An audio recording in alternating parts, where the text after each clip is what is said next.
Well, today's Sunday. I checked my DoorDash app to see if there was any possible work, and Calgary North showed red, busy, and so I drove over to the north area.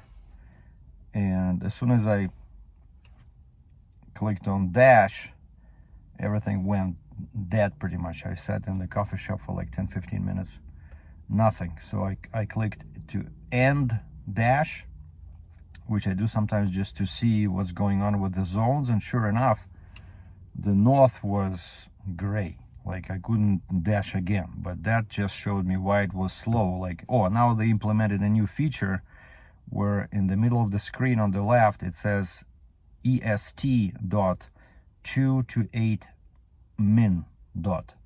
And I'm like, what the heck is that? I didn't see that before. So I click on that and it explains to you that's the estimated waiting time for an order. Like I saw 6 minutes to 13 minutes. Like this morning it was 2 to 8, but it's total BS. It means nothing. I was, like I said, I went inside the coffee shop while I was dashed in, and I sat there for probably 15 minutes, never saw an order. And then when I clicked cancel, it shows me why, because Calgary North was not busy anymore, right? But when you log in, they allow you to stay kind of like open to orders, but what's the point? There's no work, right? And so definitely taxi should be better.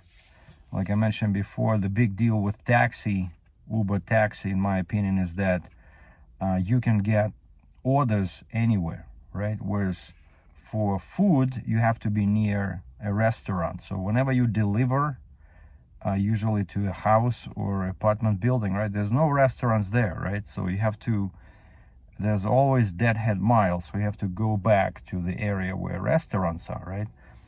So for example, I deliver somebody at a hotel and I'm near the airport, right, which is supposed to be a good area. There's lots of hotels here. Like in every city, lots of hotels are located near the airport, right, for tourists and, you know, people that fly in and out. And let's say somebody from a hotel orders, let's say, I don't know, McDonald's or Subway, or I don't know, a bottle of wine, because I have a license to deliver liquor. And so I bring it to the hotel. So what are my chances of getting an order right from that area? Zero, because it's a hotel, right? Usually it's in a industrial area somewhere, like, right? So, and so you have to drive back. Whereas if I had a taxi, right, let's say I bring somebody to the hotel, and then I can just stay there, because there can be somebody from the hotel going somewhere, you know, like downtown or to the airport, right? And that's one difference. One difference between taxi and food is that this one, that there should be much more orders, much less empty miles or kilometers. And the second difference is that when I deliver food, of course, first I have to drive to the restaurant or coffee shop, whatever. I have to find parking. I have to walk inside, like, right? Like the bags with food don't appear in my Jeep automatically, right? I have to go in. Quite often you have to wait 5, 10, sometimes even 15 minutes. Then you have to come back, get in your car, and then you have to drive, right? Whereas with a taxi, let's say you get an order, you show up there, the guy is tracking you on the app. You just stop for a second, even if there's no parking, you stop for a second, the guy or gal gets in, and you start driving, you know? Again, so that's much quicker, right? And when you drop off people, again, you don't have to get out of your car, right? You just stop, have a good day. They open the door, unless you want to help them if there's a lot of luggage, right? So that's the big difference. That's why so many people are attracted to taxi. And one thing I learned today as I was sitting in the coffee shop is that, you know, like I'm already looking for the next step. I always, whenever I do any kind of self-employed job, I always look for ways to make more money and get to the top, like what I did with trucking, right? I thought that heavy haul would be kind of like the acme of the profession, but just, yeah, the money was great. People paid me $10, $15, $25,000 US for a trip, but then the costs went up astronomically, you know, the permits, licensing, It was just crazy. Insurance. So I don't know how these heavy haul companies make money. I think the only way to make money is you have to charge people fair rates, which is much higher than what I was doing because I didn't have any customers, right? It was all off the load boards, and load boards are too cheap for heavy haul because people wouldn't want to pay, like, say, $15-20 a mile. So anyway, to get back to the taxi, so the next step I'm looking for, like, how do you make more money with Uber, because everybody complains that you cannot survive being a taxi driver, right? And my hope was that maybe, let's say I don't trust these other people, I'm coming in with an open mind, I'm a very aggressive self-starter, I always look for ways to make more money. And so if things work out, I was thinking, it would be great just to quit my day job and do this full time, because of course it's much more flexible. You choose when and where you work, It will be perfect combo for my freight broker business, which I still do, right? Occasionally when people offer me some machinery or equipment that needs to be moved in US and Canada. So this would work much better with freight brokerage than my day job, where it's kind of like fixed hours, and quite often, especially now in the summer, I'm gonna stay on later. Like this week, I think 3 or 4 days I work till 5 instead of 4, which is great because then I'm getting like $32 an hour, No, 30.5, $30.50 an hour. And so the next step, I was checking into vehicle classes on Uber, and there's XL, right, which is a bigger vehicle. I think at least 6 passengers or 7. I think 6 in Canada. So let's say there's a group and they have lots of luggage, So that's the easiest way to make more money. You just need a bigger vehicle, like a minivan, And then the next step, I don't think it's, I saw like in UK, they have Lux, Uber Lux, and they have Uber Black. People buy expensive, premium vehicles, like, I don't know, Mercedes or something, like Lexus.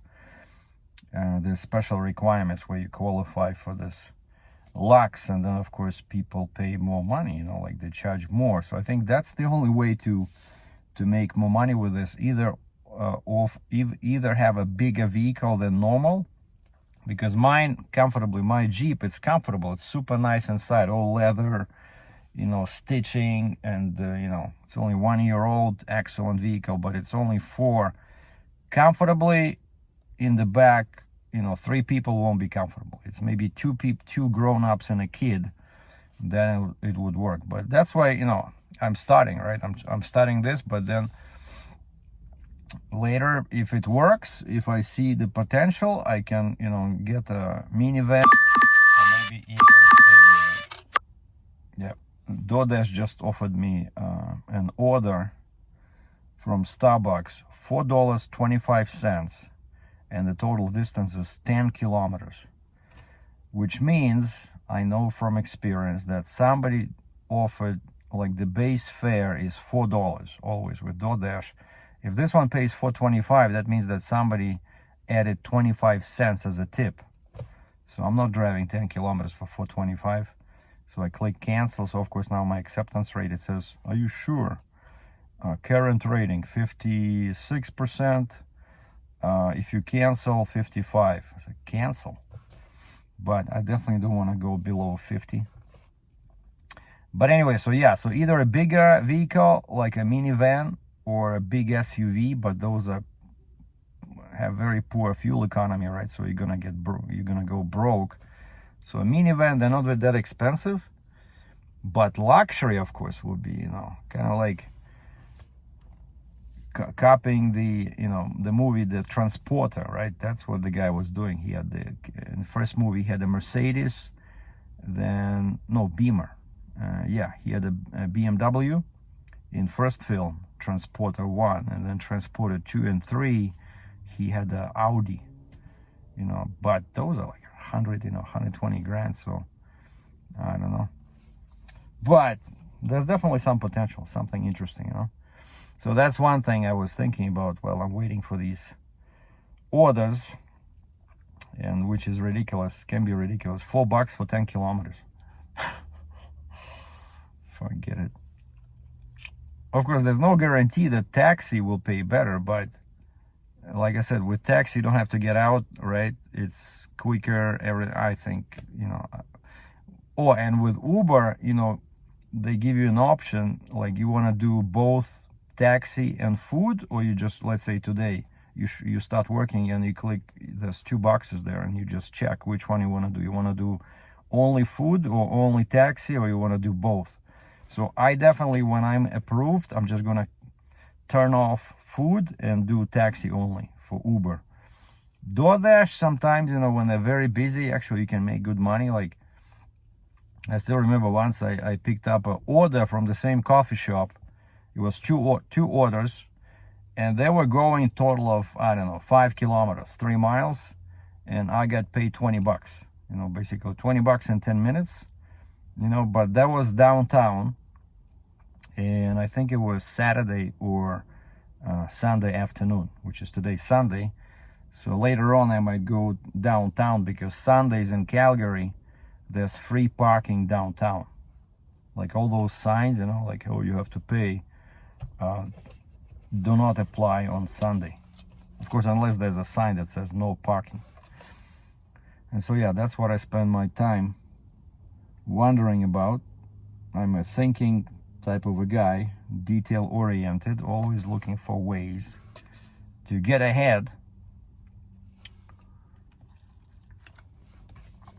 And the other thing, I was cleaning up my video library on the phone, because I had some, you know, older videos, like now I'm using my iPhone 14 to record a video, and of course videos take a lot of you know, data.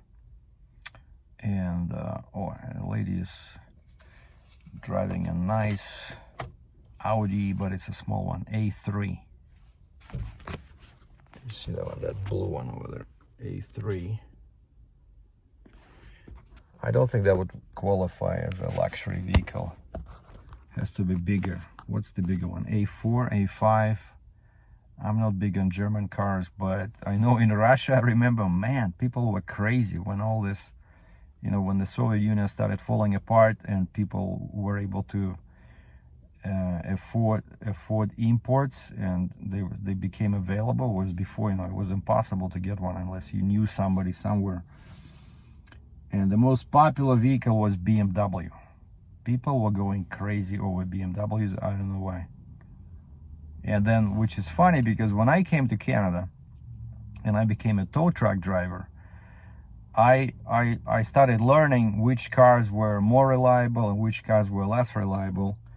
And BMW were less reliable, because we towed so many of them, especially the big ones like Series 7.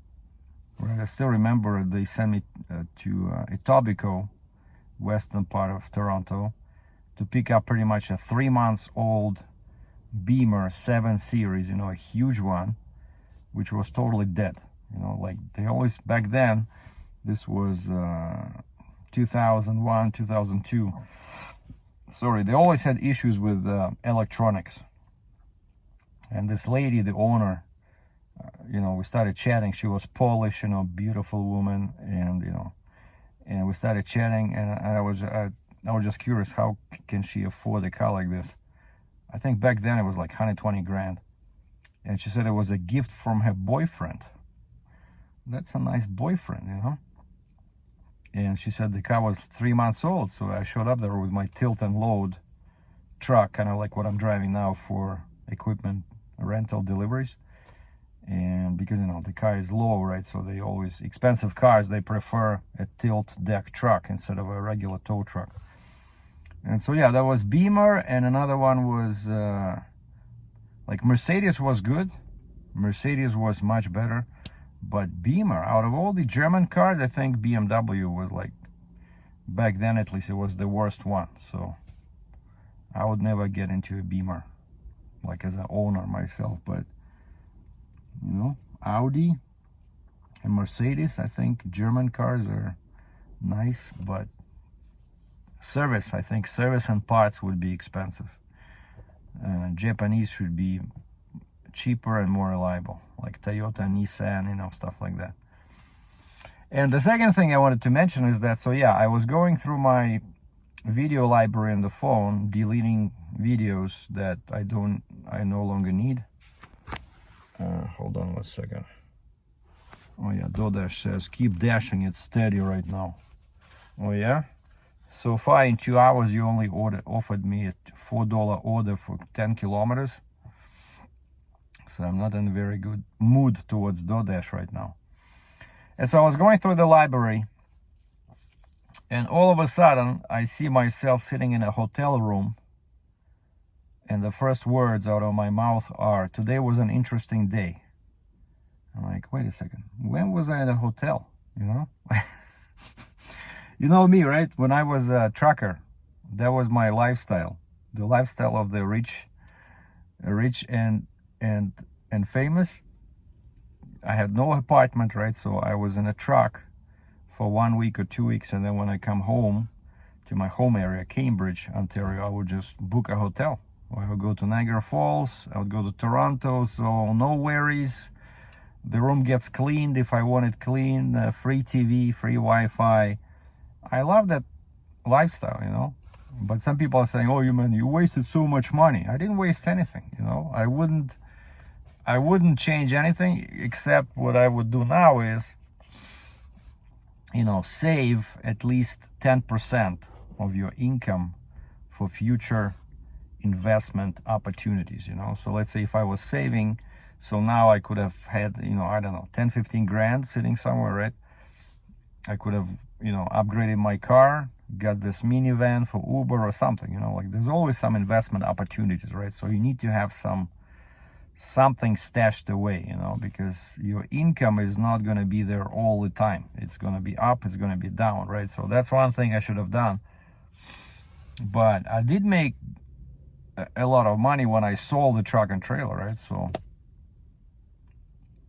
that was the only time trucking was profitable. So anyway, so I'm sitting at a hotel, and I'm talking about my first day at the Drumheller solar farm as a heavy equipment operator. Like, wait a second, that's a very old video. That's from November 22. Why is it still on my phone? And I often felt sorry I met these idiots halfway and I deleted the videos, right? Because I was doing these videos, right, about me operating the first one day it was wheel loader, but mostly was a skid steer, and at the Drumheller solar farm. And then somebody mentioned this to the managers there, and they called me and they said, "What's the address of your YouTube site? You know, we want to see the videos." And I got scared that they would fire me, and so I deleted all the videos. I should have just made them unlisted, because they fired me anyway, right? And I had quite a few nice videos over there, and the views were pretty good, right?